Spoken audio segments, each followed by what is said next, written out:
এই দুষ্টু শিয়ালের দল ধরতে পারলে তোদের মজা দেখাবো। বাঘ মামা কি মজা দেখাবে? হাত মজা না পা মজা?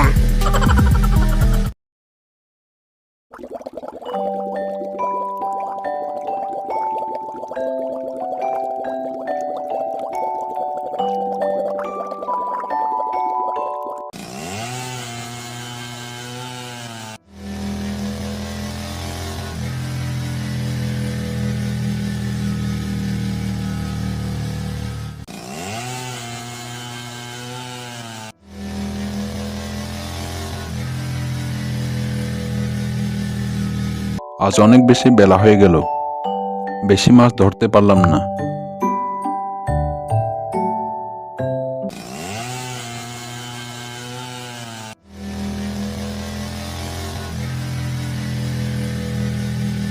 বল্টু প্রচন্ড গরম পড়েছে, চল গাছ নিচে গিয়ে একটু বাতাস খাই।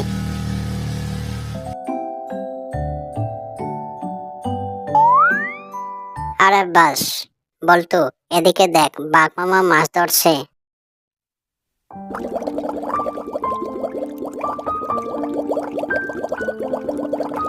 তুই দেখবি একটা মজা, সর এখান থেকে। এই যে তুই কি করছিস? তুই চুপ করে থাক।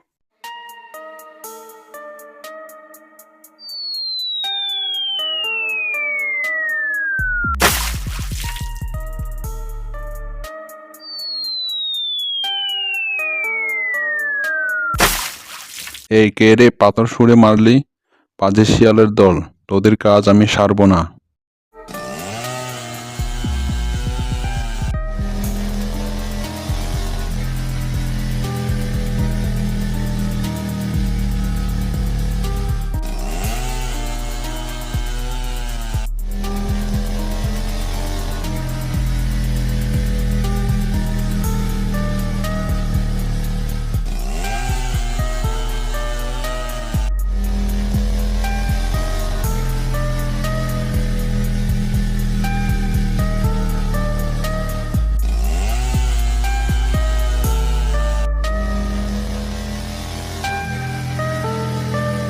আহা কি আনন্দ আকাশে বাতাসে।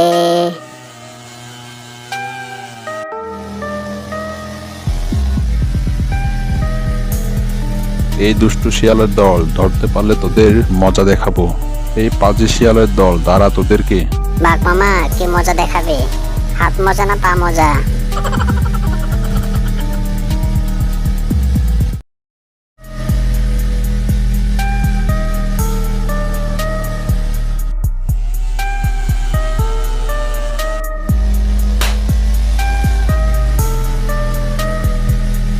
বল্টু, বাঘ মামা মনে হয় আর নেই।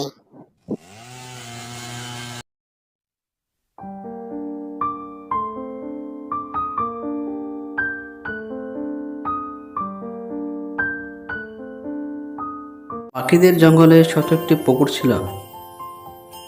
সে পুকুরের পাশে ঘাসে একটি টুনটুনি পাখি বাস করত। সে তার বাসাতে একটি ডিম পেড়েছিল, তাই সে খুব আনন্দে ছিল।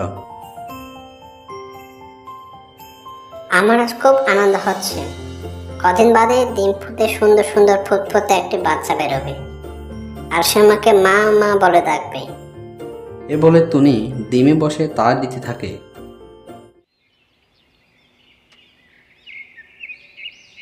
পরের দিন সকালে টুনি তখন ডিমে তা দিচ্ছে। তার দিতে দিতে টুনি বলল, বাসাতে যেটুকু খাবার ছিল তাও তো শেষ হয়ে গেছে, আর আমার তো খুব খিদে পেয়েছে, একটু খাবারের খোঁজে বের হতে হবে। কিন্তু ডিমটা রেখে কিভাবে যায়? আর না খেলে তো আমি অসুস্থ হয়ে পড়ব। এখন আমার বাচ্চাটার কি হবে? না, যেতেই হবে দেখছি। কোনো উপায় না দেখে টুনি খাবার খোঁজে জঙ্গলের দিকে যায়।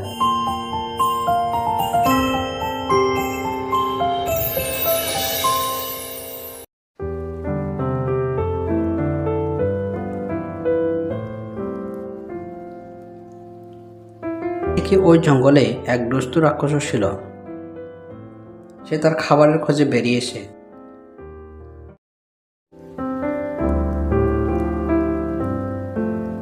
উই বাবা, মনে হয় আজ আমার পেটটা না শুকিয়ে পেটটা মোটা হয়ে যাবে। যাই যাই ডিম খাই।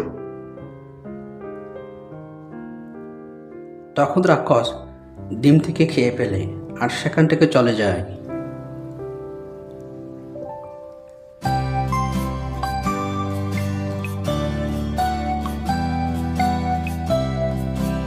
কিছুক্ষণ পর দুনিয়া বাসায় ফিরে আসে।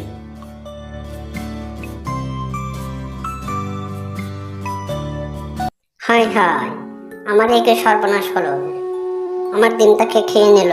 টুনি ডিমটা দেখতে না পেয়ে অনেক কান্নাকাটি করতে থাকে। কিছুদিন পর আবার একটি ডিম পাড়ে। এবার সে পুকুরের মাঝখানে তার বাসাটাকে বানায়, যাতে তার ডিম কেউ চুরি করতে না পারে। তবে কিছুদিন চলতে থাকে, আর একদিন টুনি খাবার খোঁজে জঙ্গলে চলে যায়।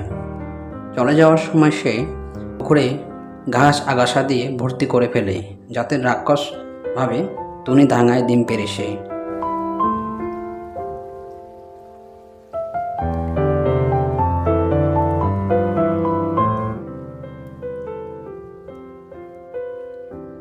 আর কিছুক্ষণের মধ্যে রাক্ষস সেখানে হাজির হয় আর বলে, বোকা তুমি তো দেখছি বানায় ডিম পেরেছে, এবার তো আমি ডিমের সাথে টুনিকেও খাবো। আর রাক্ষস টুনি আর তার ডিম খেতে যায়। আর যেই না রাক্ষস পা বাড়ালো, এমন সে ধরাম করে পানিতে পড়ে গেল। আরে তুমি বাঁচাও, আমাকে বাঁচাও। মর তুই, অনেকদিন জ্বালিয়েছিস, এবার তুই মর, জলে ডুবে মর। সাঁতার না জানার ফলে রাক্ষস মারা যায়। আর টুনি নিশ্চিন্তে সেখানে বসবাস করতে থাকে। দেখ পল্টু, বাপ্পামার কান্দ, আমরা ঘুমানোর জন্য ফ্যান পাই না, আর বাপ্পামা মুরগির ফার্মে এসে লাগিয়েছে। চল এসে তাকে নিয়ে পালিয়ে যাই।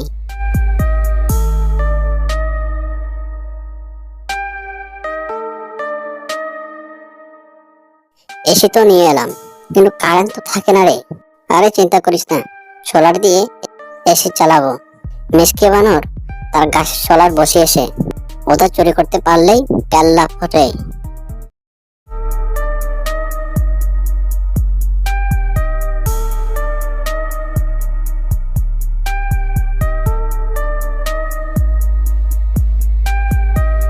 ওই দেখ, বানরটা সোলার চালিয়ে কত মজা করে ঘুমাচ্ছে।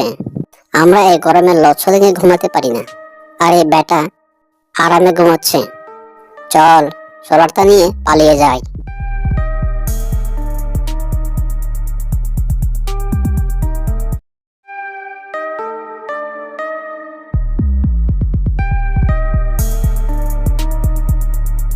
বেটাদের এত বড় সাহস, আজকে ওদের বুঝিয়ে দেব গরম কাকে বলে।